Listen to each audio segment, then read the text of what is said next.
श्री शिवाय नमस्तुभ्यम। आज गुरुवार है और आज है गुरु प्रदोष व्रत।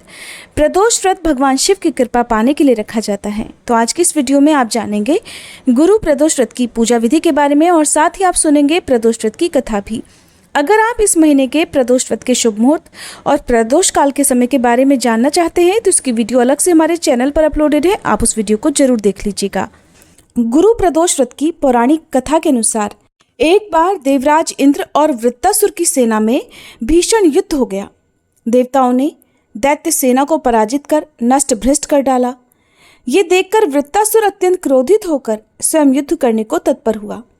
आसुरी माया से उसने विकराल रूप धारण कर लिया। सभी देवतागण भयभीत होकर तब गुरुदेव बृहस्पति की शरण में पहुंचे। बृहस्पति जी बोले, पहले मैं तुम्हें वृत्तासुर का वास्तविक परिचय दे दूं। वृत्तासुर बड़ा तपस्वी और कर्मनिष्ठ है। देवतागणों, उसने गंधमादन पर्वत पर घोर तपस्या कर शिवजी को प्रसन्न किया। पूर्व समय में वह चित्ररथ नाम का एक राजा था। एक बार वह अपने विमान से कैलाश पर्वत पर चला गया। वहां शिवजी के वाम अंग में माता पार्वती को विराजमान देखकर वह उपहास उड़ाता हुआ बोला, हे प्रभो, मोह माया में फंसे होने के कारण हम तो स्त्रियों के वशीभूत रहते हैं, किंतु देवलोक में ऐसा कभी दिखाई नहीं दिया कि कोई स्त्री आलिंगनबद्ध होकर सभा में बैठे। चित्ररथ के ये वचन सुनकर सर्वव्यापी भगवान शिव हंसकर बोले, हे राजन, मेरा यह व्यवहारिक दृष्टिकोण अलग है। मैंने मृत्युदाता कालकूट महाविष का पान किया है, फिर भी तुम साधारण जन की तरह मेरा उपहास उड़ा रहे हो। इतना कहने के बाद भी भगवान शिव मौन हो गए और मुस्कुराते रहे, किंतु देवी पार्वती को बहुत क्रोध आया और वह क्रोधित होकर चित्ररथ से बोली, अरे दुष्ट, तूने सर्वव्यापी महेश्वर के साथ ही मेरा भी उपहास उड़ाया है, इसलिए मैं तुझे वह शिक्षा दूंगी कि तू फिर ऐसे संतों के उपहास का दुस्साहस नहीं करेगा। अब तू दैत्य स्वरूप धारण कर विमान से नीचे गिर, मैं तुझे श्राप देती हूँ। देवी पार्वती के इस शाप से चित्ररथ राक्षस योनि को प्राप्त हो गया और त्वष्टा नामक ऋषि के श्रेष्ठ तप से उत्पन्न होकर फिर वृत्तासुर बना। देवतागणों को आगे बताते हुए गुरुदेव बृहस्पति जी बोले, हे देवतागणों, वृत्तासुर बाल्यकाल से ही शिव भक्त रहा है, इसलिए हे इंद्र, तुम बृहस्पति प्रदोष व्रत कर भगवान शंकर को प्रसन्न करो। तब देवराज ने गुरुदेव की आज्ञा का पालन कर बृहस्पति प्रदोष व्रत किया। इस व्रत के प्रभाव से देवराज इंद्र ने शीघ्र ही वृत्तासुर पर विजय प्राप्त कर ली और फिर देवलोक में पहले की तरह शांति छा गई। इसलिए प्रदोष व्रत हर शिव भक्त को अपने जीवन में अवश्य ही करने चाहिए। गुरु प्रदोष व्रत भगवान शिव की कृपा दिलाने वाला और अत्यंत मंगलकारी माना गया है। त्रयोदशी व्रत रखने वाले भक्तों को अर्थात प्रदोष व्रत रखने वाले भक्तों को 100 गाय दान करने का फल प्राप्त होता है और ये सभी प्रकार के कष्ट और पापों को भी नष्ट करता है। जो भक्त किसी कारण से उपवास ना रख पाए उन्हें भी प्रदोष काल के समय भगवान शिव की पूजा करके इस व्रत कथा को पढ़ना और सुनना चाहिए। ऐसा करने से भी भगवान शिव अपने भक्तों की मनोकामनाएं पूर्ण करते हैं। प्रदोष व्रत के दिन जो भी भक्त भगवान शिव की उपासना करता है, भगवान शिव उनकी सभी मनोकामनाएं पूर्ण कर देते हैं।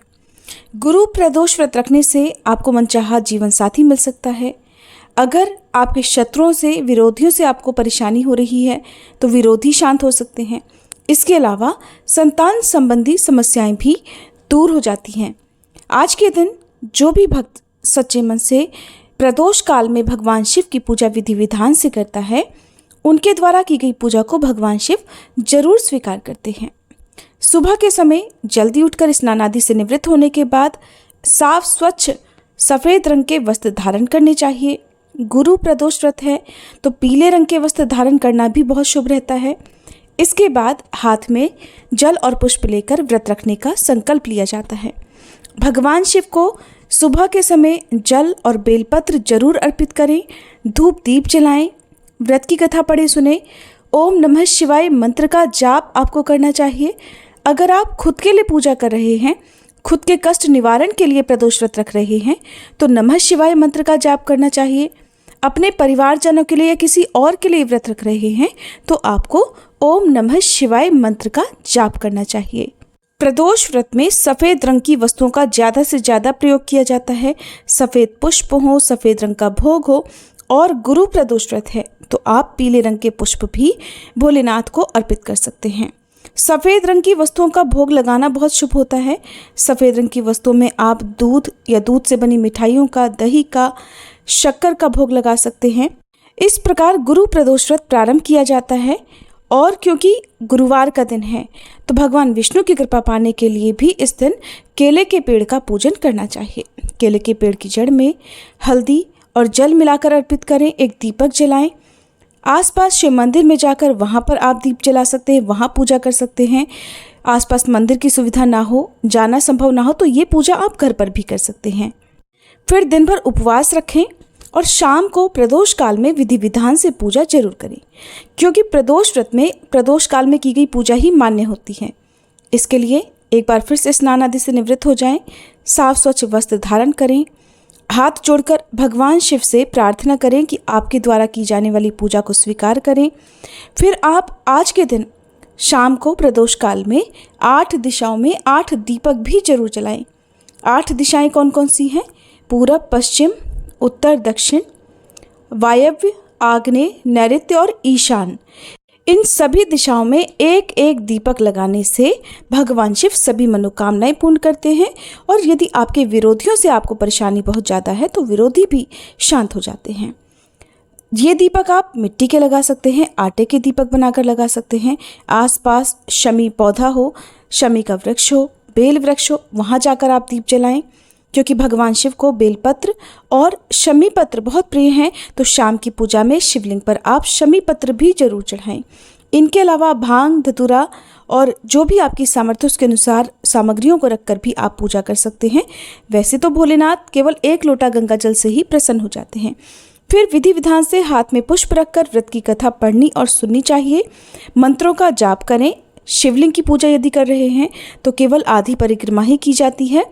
और घर पर यदि आप पूजा कर रहे हैं तो जो भी भोग आपने भगवान को अर्पित किया है उसका एक हिस्सा आपको गौ माता को या बैल को खिलाना चाहिए और दूसरा हिस्सा आपको परिवारजनों में बांटना चाहिए।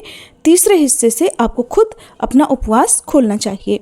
भगवान शिव को अखंडित चावल ही अर्पित किए जाते हैं, यानी कि भगवान शिव की पूजा में टूटे फूटे चावल का प्रयोग निषिद्ध माना गया है। तो ऐसे में आप 1 मुट्ठी अखंडित चावल भगवान शिव को अर्पित करें। और शाम के समय आप चाहे तो खीर का भोग भगवान को लगा सकते हैं। इन्हीं साबुत चावल से बनी खीर का भोग भगवान को लगाएं। और क्योंकि इस व्रत में नमक और अन्न का सेवन नहीं किया जाता है, फिर भी यदि आपको अन्न ग्रहण करना ही हो तो आप खीर को ग्रहण करके भी अपना उपवास खोल सकते हैं। इनके अलावा आप शाम को फलाहार में मौसमी फलों का सेवन कर सकते हैं, ड्राई फ्रूट्स का सेवन कर सकते हैं, मखाने की खीर का या साबूदाने की खीर का भी सेवन आप कर सकते हैं। नमक का सेवन आपको अगले दिन करना चाहिए। पूजा करते समय शिव चालीसा का पाठ, शिव स्तोत्र का पाठ, शिव रुद्राष्टकम का पाठ करना चाहिए। और फिर सच्चे मन से हाथ जोड़कर पूजा में हुई गलतियों के लिए या उपवास में हुई गलतियों के लिए क्षमा याचना करनी चाहिए।